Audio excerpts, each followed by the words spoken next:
स्वागत है आपका हमारे चैनल एनसीईआरटी सॉल्यूशन 99 पर। दोस्तों बच्चों में आशा है आप अच्छे होंगे, स्वस्थ होंगे और आपकी पढ़ाई अच्छे से चल रही होगी। बच्चों आज हम जो है प्रश्न बैंक हल करेंगे।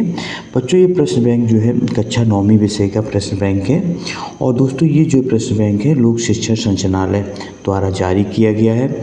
और दोस्तों इस प्रश्न बैंक से आपका जो पूरा पेपर चाहे अर्धवार्षिक हो या वार्षिक का हो या दोस्तों आपका त्रैमासिक, पूरा प्रश्न जो है जितने भी प्रश्न दोस्तों इसी प्रश्न बैंक से ही पूछे जाएंगे। इसलिए दोस्तों आज इस प्रश्न बैंक के अध्याय 1 के महत्वपूर्ण प्रश्नों को हल करेंगे दोस्तों। तो स्टार्ट करते दोस्तों ये प्रश्न बैंक के अध्याय 1। तो दोस्तों सबसे पहले इसका ब्लूप्रिंट देखते हैं, ब्लूप्रिंट में क्या है। तो दोस्तों ब्लूप्रिंट में दोस्तों इसमें देखो ये दिया है आपका पूरा सिलेबस 2025-26 में ये दिया है दोस्तों कौन कौन से आपके चैप्टर अभी आना है।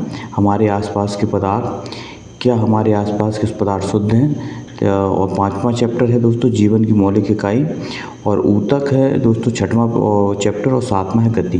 ये दोस्तों अभी आपकी त्रैमासिक परीक्षा के लिए ये दोस्तों इसका ब्लूप्रिंट जारी हुआ है, अंक योजना।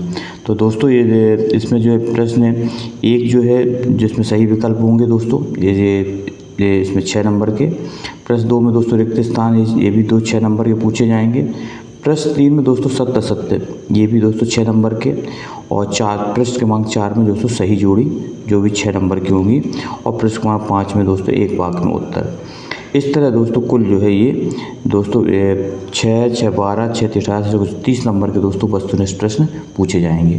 तो दोस्तों आज वस्तुनिष्ठ प्रश्नों की श्रृंखला में आज हम दोस्तों अध्याय 1 इसका नाम है दोस्तों हमारे आसपास के पदार्थ। क्या नाम है दोस्तों? हमारे आसपास के पदार्थ। इसके दोस्तों हम जो है दोस्तों ये एनसीईआरटी के सिलेबस में लगा हुआ है, सीबीएसई एनसीईआरटी के सिलेबस में। तो दोस्तों इसके हम महत्वपूर्ण प्रश्न देखेंगे और दोस्तों ये प्रश्न आपके जो है आगामी परीक्षाओं के लिए बहुत ही उपयोगी साबित हो। दोस्तों आप चाहे त्रैमासिक परीक्षा की तैयारी कर रहे हो, चाहे दोस्तों आप अर्धवार्षिक या दोस्तों वार्षिक, सभी के लिए दोस्तों ये प्रश्नोत्तरी बहुत ही महत्वपूर्ण साबित होगी। दोस्तों अगर आपसे एक विनम्र निवेदन, अगर आपने हमारे चैनल को अभी तक सब्सक्राइब नहीं किया है तो दोस्तों प्लीज़ हमारे चैनल को सब्सक्राइब कर दें, लाइक कर दें और इस प्रश्नोत्तरी को शेयर करें। तो दोस्तों देखते हैं प्रश्न क्रमांक 1। प्रश्न क्रमांक 1 में दोस्तों क्या पूछा गया। तो दोस्तों चैप्टर का नाम है हमारे आस। प्रश्न क्रमांक 1 चैप्टर में पूछा गया है किस अवस्था में द्रवों के कणों के बीच अंतराण्विक आकर्षण पाया जाता है। अंतराण्विक आकर्षण बल सबसे अधिक होता है। तो दोस्तों बताना किस अवस्था में कणों के बीच अंतर आणविक आकर्षण बल सबसे ज़्यादा होता है। तो दोस्तों ये अवस्था कहलाती है आपकी सबसे ज़्यादा जो अंतराण्विक आकर्षण बल होता है दोस्तों वो होता है ठोस अवस्था में। क्योंकि तो दोस्तों ठोस अवस्था में क्या होता है, जो अणु होते हैं वो पास पास होते हैं, इसलिए इनके बीच जो है ये दोस्तों एक आकर्षण बल लगता है। इसलिए दोस्तों इसका राइट आंसर दोस्तों ये ए ठोस अवस्था। इसके बाद दोस्तों दूसरा बहुविकल्पी प्रश्न देखते हैं गैस की विशेषता क्या है। निश्चित आकार व आयतन, ना तो निश्चित आकार और ना ही निश्चित आयतन, और केवल निश्चित आयतन, ना तो दोस्तों ना तो निश्चित आकार ना ही निश्चित आयतन, केवल निश्चित आकार। तो दोस्तों गैस की विशेषता है। तो दोस्तों आपको पता है जो गैस होती है उनका ना तो आयतन निश्चित आकार निश्चित होता और ना ही दोस्तों इसका आयतन निश्चित होता है। इसीलिए दोस्तों इसका राइट आंसर डी है। दोस्तों गैस के जो अणु होते हैं इनमें दोस्तों इनके अणुओं के बीच दोस्तों खाली स्थान पाया जाता है, जिससे इनका आकार निश्चित नहीं होता और ना ही आयतन। ये अनियमित रूप से दोस्तों इनके कण हैं सभी दिशाओं में गति करते हैं। किस अवस्था के कण सबसे अधिक गतिशील होते हैं। दोस्तों बताना है किस अवस्था के कण सबसे अधिक। दोस्तों पता है कि सबसे ज़्यादा जो गैसों के अणुओं के बीच रिक्त स्थान ज़्यादा होता है, इसलिए दोस्तों इनके अणु जो सभी दिशाओं में अनियमित रूप से गतिशील होते हैं। बर्फ को गर्म करने पर जल में बदला जा सकता है, इस प्रक्रिया को क्या कहते हैं। दोस्तों ये दोस्तों सभी प्रश्न बहुत ही महत्वपूर्ण हैं। ये आपके दोस्तों त्रैमासिक और अर्धवार्षिक और वार्षिक सभी परीक्षाओं के लिए दोस्तों ये महत्वपूर्ण प्रश्न होती है। आप इसको 2 से 3 बार देखें और पेन कॉपी लेकर जरूर दोस्तों बैठा करें बच्चों, ताकि आप इन प्रश्नों को नोट डाउन कर लें और उसका 2 से 3 बार अभ्यास करें ताकि आपको प्रश्न ये याद हो जाए। बर्फ़ को गर्म करने पर जल में बदला जा सकता है, यह क्रिया क्या कहलाती है। दोस्तों जब बर्फ़ ठोस होती है, इसको जब गर्म करते हैं जल में बदला जाता है दोस्तों, तो ये क्रिया कहलाती है दोस्तों गलन। गलन दोस्तों में क्या होता है, जब कोई ठोस जो है दोस्तों जब कोई ठोस पदार्थ दोस्तों द्रव में बदल जाता है गर्म करने पर, तो दोस्तों वो गलन कहलाता है। और ये जिस क्रिया जिस ताप पर होती है उसको दोस्तों गलनांक कहते हैं। जल के गैसीय अवस्था को क्या कहते हैं? जल के गैसीय अवस्था को बताना है बर्फ, जल, वाष्प और बादल। तो दोस्तों जल के जो गैसीय अवस्था को वाष्प कहते हैं। वाष्पीकरण की दर में कौन सा कारक प्रभावित करता है? सतही क्षेत्रफल, तापमान, हवा की गति और रंग। तो दोस्तों बताना वाष्पीकरण की जब प्रोसेस होती है तो उसमें कौन सा कारक प्रभावित नहीं करता? तो दोस्तों इसमें जो कारक प्रभावित नहीं करता वो है रंग, जबकि इसका सतह का क्षेत्रफल, तापमान और हवा की गति तीनों दोस्तों वाष्पीकरण की क्रिया को प्रभावित करते हैं। प्रश्न क्रमांक 7 में पूछा गया है दबाव बढ़ाने पर गैस का आयतन क्या होता है? दोस्तों बताना दाब को बढ़ाने पर गैस का आयतन क्या होता है? तो दोस्तों इसमें देखते हैं बढ़ता है, घटता है, अपरिवर्तित रहता है, द्रव में बदल जाता है। तो दोस्तों दाब बढ़ाने पर जो है गैस का जो आयतन क्या होगा दोस्तों घटता है, क्योंकि दाब जो है दोस्तों आयतन के व्युत्क्रमानुपाती होता है। अगर दाब बढ़ाएंगे तो आयतन घटेगा और अगर आयतन घटाएंगे तो दोस्तों क्या होगा दाब बढ़ जाएगा। तो जिस कारण से दोस्तों दाब बढ़ाया जाता है तो इससे आयतन घट जाता है, जिससे कि इनको आसानी से दोस्तों गैसों को सिलेंडर वगैरह में भरा जा सकता है। इसके बाद दोस्तों प्रश्न क्रमांक 8 देखते हैं।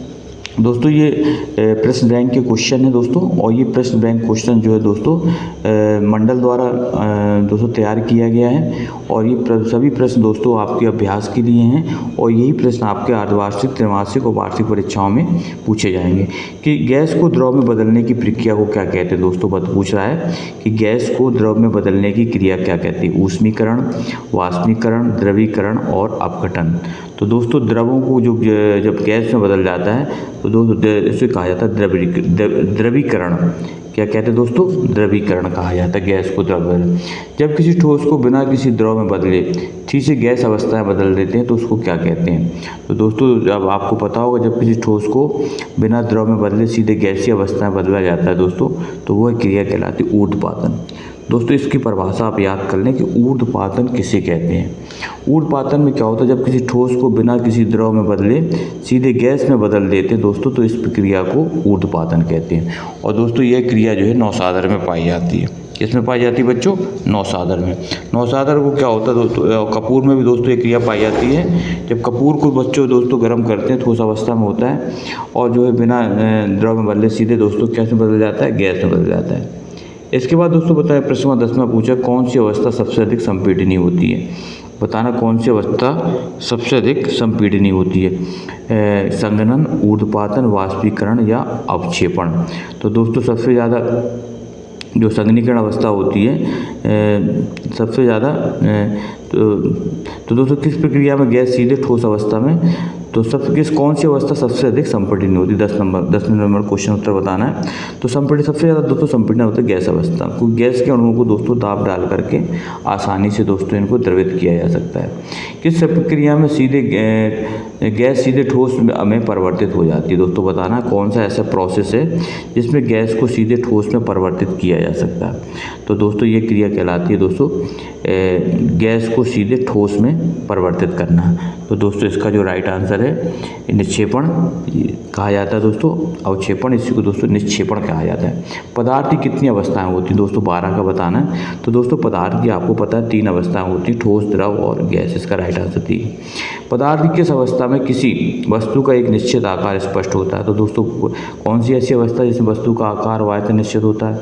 तो दोस्तों आप सभी जानते हैं कि ठोस जो है ठोस का आकार व आयतन निश्चित होता है और संपीड़ता नहीं होती है, उनको मतलब दाब नहीं डाला जा सकता। न्यूनतम विसरण का गुण पाया जाता है? तो दोस्तों न्यूनतम विसरण का गुण पाया जाता है दोस्तों ठोसों में सबसे कम विसरण का गुण पाया जाता है, क्योंकि दोस्तों इनके जो कण होते हैं, अणु होते हैं, पास होते हैं जिससे इनके बीच एक अंतराणविक आकर्षण बल पाया जाता है। गैसों के किस गुण के कारण उन्हें सिलेंडरों में भरा जाता है? दोस्तों बहुत IMP क्वेश्चन है। गैसों के किस गुण के कारण उन्हें सिलेंडरों में भरा जाता है?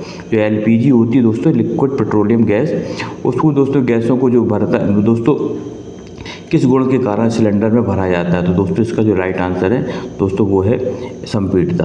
तो संपीड़ितता में क्या होता है? गैसों पर उच्च दाब डाल करके इनके आयतन को काफ़ी कम किया जाता है और इनको फिर दोस्तों सिलेंडरों में भरा जाता है। इसके बाद दोस्तों प्रश्न क्रमांक दूसरा है दोस्तों रिक्त स्थान की पूर्ति। दोस्तों ये चैप्टर पहला है जिसका नाम है हमारे आसपास के पदार्थ। इसी तरह दोस्तों हम अगले सत्र में चैप्टर 2 के प्रश्न लेके आएंगे, वस्तुनिष्ठ प्रश्न, और इसके बाद दोस्तों अति लघुत्तरी, लघुत्तरी और दीर्घोत्तरी। इसी तरह आपकी प्रश्नों की श्रृंखला जारी रहेगी। जब इसके बाद दोस्तों रिक्त स्थान की पूर्ति करना है। द्रव का वाष्प में बदलना क्या कहलाता है? तो दोस्तों बच्चों सबको पता है कि द्रव का जो वाष्प में बदलना होता है दोस्तों वो कहलाता है वाष्पीकरण। इसको आप अच्छी तरह से याद रखें। द्रव का वाष्प में बदलना क्या कहलाता है? वाष्पीकरण। गैस का द्रव में बदलना, तो दोस्तों गैस का द्रव में बदलना कहलाता है संघनन। इसको आप अच्छी तरह से याद रखें, क्या कहते हैं? संघनन। जल का क्वथनांक कितना होता है? तो बच्चों जल का क्वथनांक होता है 100 डिग्री सेल्सियस। कितना होता है? 100 डिग्री सेल्सियस। जब किसी पदार्थ को बिना द्रव में बने सीधे गैस में बदला जाता है, बिना द्रव में बदले सीधे गैस में आता, तो उस अवस्था को क्या कहते हैं? तो दोस्तों उस अवस्था को कहते हैं ऊर्ध्वपातन। क्या कहते हैं? ऊर्ध्वपातन। तो ऊर्ध्वपातन में क्या होता है? जब किसी ठोस पदार्थ को सीधे द्रव में न बदल करके सीधे गैस में बदल दे तो दोस्तों ऊर्ध्वपातन कहलाती है। इसकी परिभाषा अक्सर परीक्षाओं में पूछी जाती है और इसका उदाहरण हो दोस्तों कपूर। कपूर जो है दोस्तों ठोस अवस्था में होता है, जब इसको वो गर्म करते हैं तो ये दोस्तों बिना द्रव में बदले सीधे गैसीय अवस्था में बदल जाता है। इसके बाद दोस्तों पांचवा प्रश्न, गैस से ठोस में सीधे परिवर्तन को क्या कहते हैं? पांचवें पूछा गया गैस से सीधे ठोस में सीधे परिवर्तन को क्या कहते हैं? तो दोस्तों इसका जो राइट आंसर वो दोस्तों वो कहा जाता है निक्षेपण। क्या कहते हैं? निक्षेपण। निक्षेपण क्रिया कहलाती है, इसको आप याद रखेंगे। इसके बाद द्रवों में आपसी आकर्षण बल कैसा होता है? तो द्रवों में जो आपसी आकर्षण बल होता है दोस्तों वो कैसा होता है? मध्यम होता है। इसके बाद दोस्तों ठोस कार्बन डाइऑक्साइड को क्या कहा जाता है? तो ठोस कार्बन डाइऑक्साइड को बच्चों शुष्क बर्फ कहा जाता है। शुष्क बर्फ, ड्राई आइस के नाम से जाना जाता है ठोस कार्बन डाइऑक्साइड को। क्वथनांक से कम ताप पर द्रव के वाष्प में बदलने की क्रिया क्या कहलाती है? तो दोस्तों क्वथनांक से कम ताप पर द्रव के वाष्प में बदलने की क्रिया वाष्पीकरण कहलाती है। इसको आप अच्छी तरह से याद रख लें। द्रव का वाष्प में बदलना, तो द्रव जब दोस्तों जब गर्म करते हैं तो वाष्प में परिवर्तित होता है और इसको जो है दोस्तों वाष्पीकरण प्रोसेस कहा जाता है।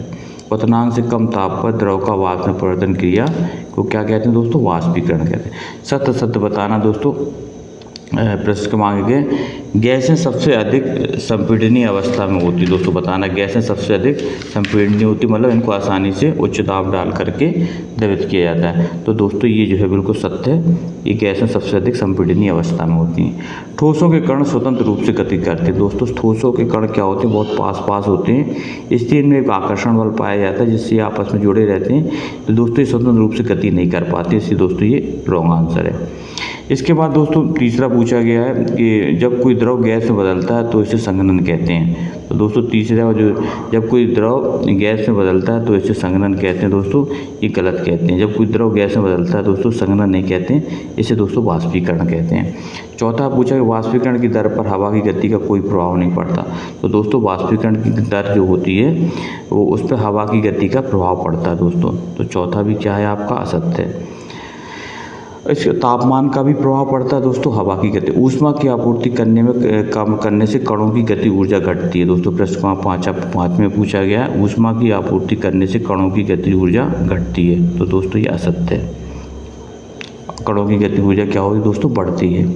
बर्फ से जल बनने की प्रक्रिया को गलन कहते हैं। दोस्तों बर्फ से जल बनने की क्रिया को गर्म कहते हैं। छठवां है दोस्तों, तो छठवें का ही राइट आंसर दोस्तों सत्य है। दोस्तों बर्फ क्या होती है? ठोस अवस्था में होती है।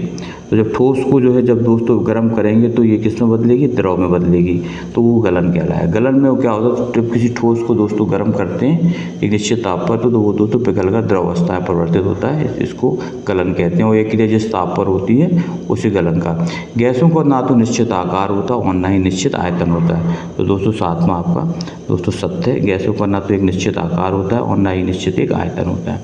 जल का गलनांक 100 डिग्री सेल्सियस होता है। दोस्तों जल का गलनांक दोस्तों 100 डिग्री सेल्सियस नहीं होता है, जल का गलनांक होता है दोस्तों 0 डिग्री सेल्सियस, इसलिए असत्य दोस्तों।